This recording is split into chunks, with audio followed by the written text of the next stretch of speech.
혹시 이런 적 있으셨나요?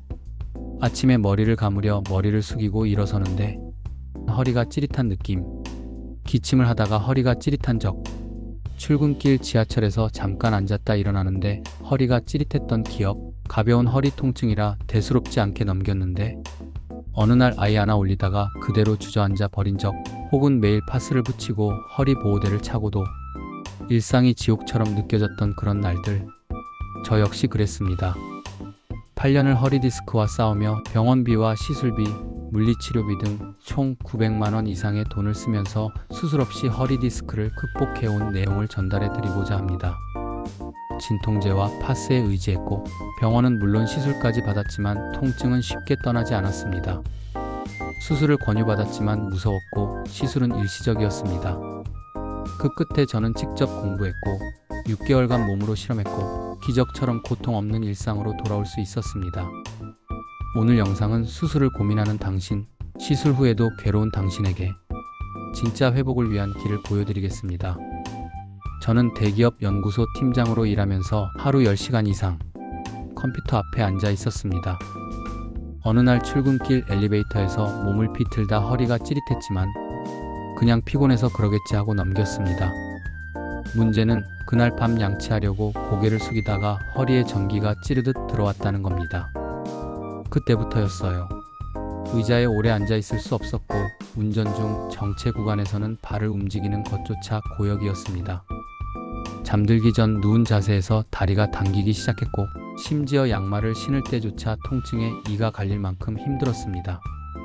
결정적인 날은 주말. 둘째 아이를 카시트에 태우려고 허리를 숙인 순간 허리에 번개가 치듯이 고통이 몰려왔고 그대로 바닥에 무릎을 꿇었습니다. 차 문을 붙잡고 일어설 수조차 없던 저는 결국 119에 실려 응급실로 가게 됐습니다. MRI 결과는 요추 4, 5번 사이에 디스크 파열.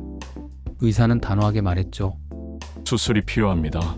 수술이라는 말이 너무 두려웠습니다. 저처럼 한 가족의 가장이라면 다들 공감하실 겁니다.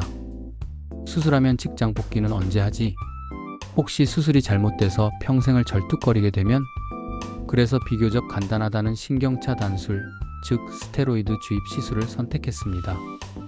시술 직후에는 통증이 가라앉는 듯 했지만 이틀 후부터 다시 허리와 다리 저림이 시작됐고 이상하게 피부까지 트러블이 생기기 시작했습니다. 병원에서는 스테로이드 부작용은 흔한 일이라며 또 다른 시술을 권유했죠. 이쯤 되니 두려움보다 화가 났습니다. 내 몸인데 왜 내가 선택할 수 없을까? 왜 내 고통을 누군가에 기대어 해결해야 하지? 그때부터 저는 의사가 되기로 마음먹었습니다. 물론 진짜 의사는 아니지만 최소한 내 허리에 대해선 전문가가 되어야겠다고 생각했죠. 이때부터 허리디스크 치료에 관련한 내용을 모두 찾아보기 시작했습니다. 서울대병원 재활의학과 정선근 교수님이 책, 국내외 논문, 유튜브 강의, 심지어 디스크 치료기 광고에 달린 댓글까지 모두 읽어봤습니다. 서울대병원 재활의학과 정선근 교수님 서적에 따르면 디스크 시술이나 수술은 일적으로 염증만 줄일 뿐 근본적인 치료가 되지 못한다고 말하시며 비수술적 치료를 권장한다고 하셨습니다. 결론은 명확했습니다. 디스크는 단순히 수액이 튀어나와 생기는 문제가 아니라 장기간의 자세 불량, 심부 근육 약화, 혈류 부족 등이 복합적으로 작용한 결과였습니다. 수술과 시술은 일시적인 통증 완화일 뿐 근본 원인은 손도 못 대는 응급 대책이었던 겁니다. 이후 저는 3가지 원칙을 지키기 시작했습니다. 첫째, 요추 전만 유지. 허리를 살짝 뒤로 젖히는 자세입니다. 서 있을 때도, 앉아 있을 때도, 운전 중에도, 심지어 양치할 때조차 허리를 굽히지 않으려고 안간힘을 썼습니다. 둘째, 혈액순환 촉진.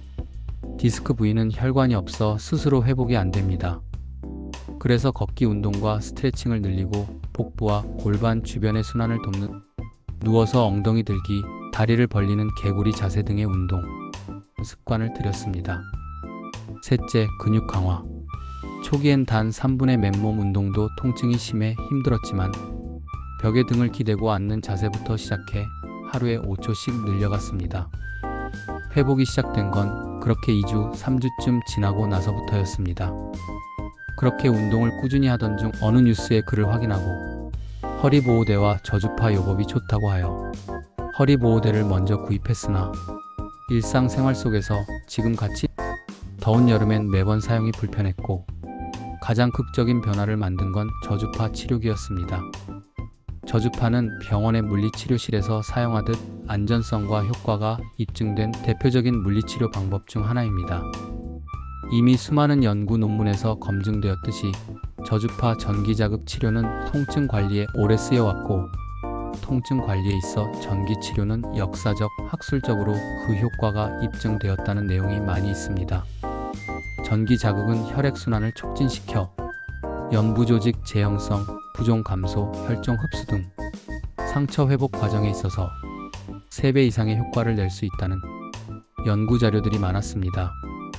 위에서 말한 저주파는 흔히 EMS라는 말로 표현하기도 합니다. 집에서 하루 30분씩 저주파 마사지를 받으며 혈류가 잘 돌아가는 느낌과 통증이 서서히 줄어드는 걸 온몸으로 느꼈습니다.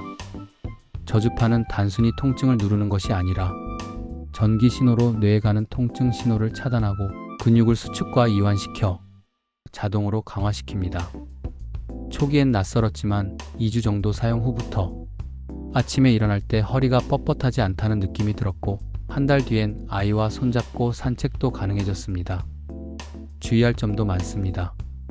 저도 처음에 저렴한 저주파기를 샀다가 젤패드가 몇 번 쓰고 마모되고 전기가 거의 느껴지지 않더라고요.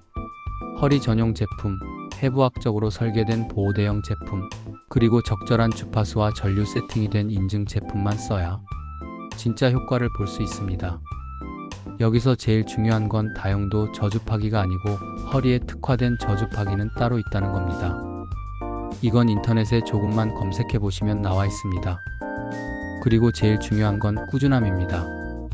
어떤 치료든 하루아침에 해결되지 않습니다. 하루 30분, 3개월만 해보세요. 그전과 완전히 다른 몸 상태가 될 수 있습니다. 저는 저주파기 홍보하는 사람도 판매하는 사람도 아닙니다. 그저 저처럼 허리 디스크로 고생하시는 분들에게 조금이나마 도움이 되고자 제 경험에 비추어 영상을 공유드립니다. 제가 오늘 드린 말씀은 이렇습니다. 허리 디스크는 여러분의 잘못이 아닙니다. 그러나 나은 선택은 여러분 손에 달려 있습니다. 수술이 무조건 나쁜 건 아닙니다. 그러나 회복의 방향을 다르게 설정하면 여러분도 수술 없이 시술 없이 통증에서 벗어날 수 있습니다. 누군가는 말했습니다. 여러분이 가장 지치고 아플 때 누군가의 진심이 당신을 살릴 수 있다. 저는 그 누군가가 되고 싶었습니다. 이 영상이 그 시작이길 바랍니다. 허리가 아픈 분 중 조금이나마 도움이 되셨다면 좋아요를 꼭 눌러주시고 구독은 사랑입니다. 앞으로도 유익한 내용으로 일주일에 2-3회 업로드 예정입니다. 구독해주시면 빠르게 내용 접하실 수 있습니다. 감사합니다.